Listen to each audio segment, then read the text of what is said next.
This video unravels the shocking story of Pastor Ministries and his wife Spesihle, a couple who weaponized trust and faith for their own sinister gains.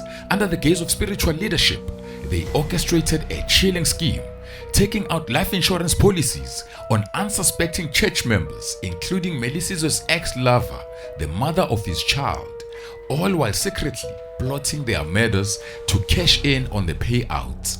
It's a tale of betrayal, greed, and cold-blooded ambition. This story exposes the terrifying truth that evil can hide even behind the most trusted faces.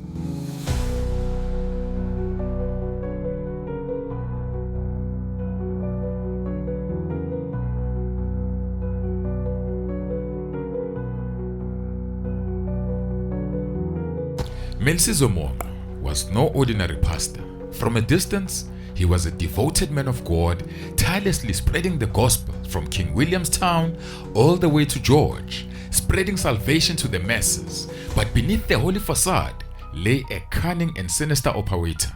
Melisizwe wasn't saving souls, he was cashing in on them, sending some of his followers to meet their maker for his own gain. Operating alongside his wife, Spesihle Pamba, Melisizwe ran a church in Thembalethu, where his wife came from, a township in George plagued by youth unemployment. For most, Thembalethu struggles were a call for compassion, but for Melisizwe, it was a gold mine. The township's vulnerable youth at his church became easy prey for his diabolical schemes. Behind the pulpit, Melisizwe was charismatic, a shepherd guiding his flock. But in the shadows, he was a mastermind of a cold-blooded scam. His treacherous plan was to take out life insurance and funeral policies for unsuspecting church members, claim the payout without the families knowing, and grow rich off their deaths. To make matters even worse, he and his cousin Phumlani Khusheka, his loyal henchman, didn't just wait for fate to take its course. They ensured these policies paid off by eliminating the very people they insured. Spesihle, trapped in the grip of her husband's abusive control, became an accomplice. Court testimonies revealed how Melisizwe coerced her into calling insurance companies, impersonating the victims, and orchestrating the web of lies that sustained their operation. Now, their primary targets were female congregation members, those who trusted their pastor implicitly, but Melisizwe's greed knew no boundaries. Whispers in the courtroom hinted at an even darker betrayal. He allegedly plotted a murder of his own child's mother for the insurance money. Now, Melisizwe wasn't just a conman, he was a wolf in a shepherd's clothing, preying on the weak and weaponizing faith to achieve his sinister ambition of wealth. His story serves as a reminder of how trust can be twisted into a tool for unimaginable evil. Hlompho was a 25-year-old unemployed mother of two little girls, trying to navigate life in Thembalethu. Unaware of the dark plot brewing against her, a devoted member of Pastor Melisizwe's church, she trusted him implicitly, never suspecting that he and his wife Spesihle had taken out a life insurance policy on her with a staggering 3 million rands. Now Spesihle, posing as Hlompho, made the call to the insurance company. With access to Hlompho's personal documents, she flawlessly impersonated her, providing every little detail the insurers needed to open the policy. Now, the moment the paperwork was completed, the wheels of the sinister plan began to turn. Hello? Hi, morning. Am I speaking with Hlompho? Yes. How can we help you? I want to take out a life insurance. Absolutely. And how old are you, maybe? I'm 25. The thing is, I was not working for a long time. Okay. So, yeah, now there's something that's on my way. I'm going to start working on Monday. So, I want to be responsible for my kids. Your I kids? have two kids. So, yeah. So God has blessed you. Yes. Kids are absolute blessing. How fast do you guys pay? Very, very quick. We have the highest claims payout and the fastest claims payout. All right? Do you want to start cover immediately or from your next salary date? Okay, I can get covered immediately. Melisizwe, the mastermind, devised a horrifying plan to end Hlompho's life. He enlisted his cousin Phumlane Krusheka to help execute the plan. Exploiting Hlompho's desperation for employment, Melisizwe called her with a fabricated offer. He had secured her an interview for a job at George Airport. Overwhelmed with excitement and hope, Hlompho eagerly agreed to meet with him, blissfully unaware of the danger she was stepping into.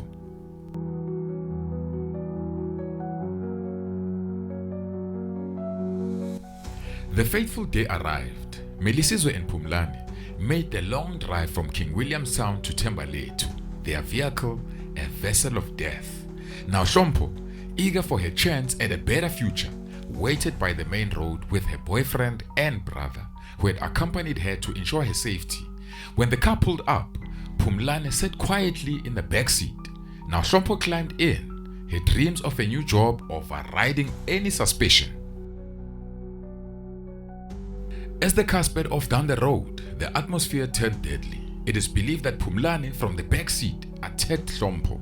Now, to ensure her death, they poked her multiple times in a gruesome act of cold-blooded violence.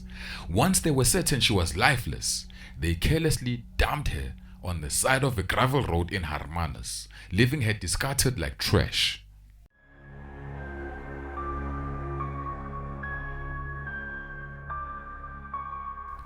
Seven hours after Hlompho set out for her interview, a fisherman stumbled upon her body lying by the side of the road. He immediately called the police, who arrived at the crime scene to begin their investigation.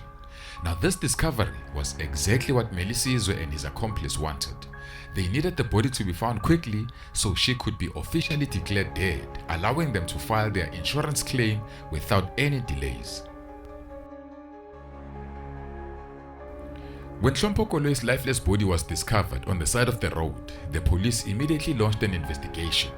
Questions arose about her final hours, and all leads pointed to the last people seen with her, Pastor Melisizwe Mongo and his cousin Phumlane Krusheka. The two men quickly became suspects. Just a week after Hlompho's tragic death, Melisizwe brazenly called the insurance company, posing as Hlompho's partner, attempting to claim the policy payout. But the police were already closing in. As the investigation deepened, they uncovered the chilling truth about the 3 million rands life insurance policy taken out on Hlompho's name.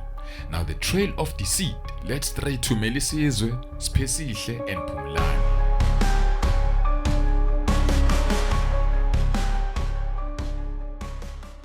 Yes, I want to make a claim for life for Miss Koloi, my partner. How did she pass away? But she was murdered. She was she- robbed. She was robbed Yeah. and dead. She was robbed and murdered. And then they stole everything that was belonging to them. I've got the policy number, sir. They've given it to me. This is a life cover to the value of 3 million. The evidence was damning. Police discovered recorded calls where Spesihle pretended to be Hlompho to set up the policy, using her knowledge of Hlompho's personal information. Further digging revealed that this was no isolated incident. A horrifying pattern emerged. Melisizwe and Spesihle had taken out life insurance policies on several unsuspecting individuals, including church members, Melisizwe's ex-lover, who was also the mother of his child. What is your full name, surname, and ID number, please? Okay, it's no conditional boy. So I see that you have 5.5 million rand accidental death cover with us. Hello? Hi, good day. I'm speaking to Annalisa.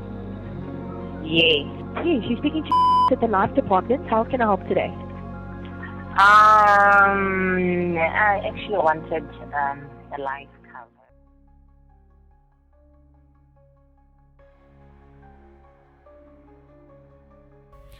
Their victims were Nomfundiso Boy, Annelisa Xotsheni, Bulelwa Sehau, and Hlompho Koloi. All of them had no idea they were pawns in a scheme that could have paid the perpetrators over 27 million rands. The policies were set up with multiple insurance companies, including Ashupol, Liberty Life, Outsurance, One Life Insurance, Clientele Life, and Discovery. The case grew darker when police uncovered more lies. After Hlompho's body was found, both Melisizwe and Spesihle gave false statements to the police who were investigating the case. Now these fabrications unraveled under scrutiny, further implicating the couple.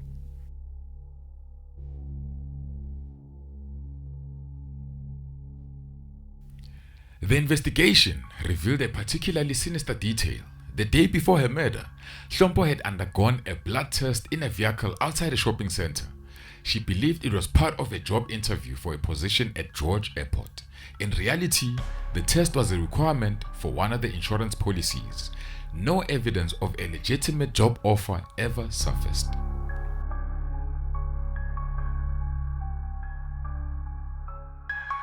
When the case finally went to trial at the George Circuit High Court, the sheer weight of evidence was overwhelming. The court heard of calculated greed, manipulation, and cold-blooded murder, all orchestrated by the so-called pastor. Now justice was served.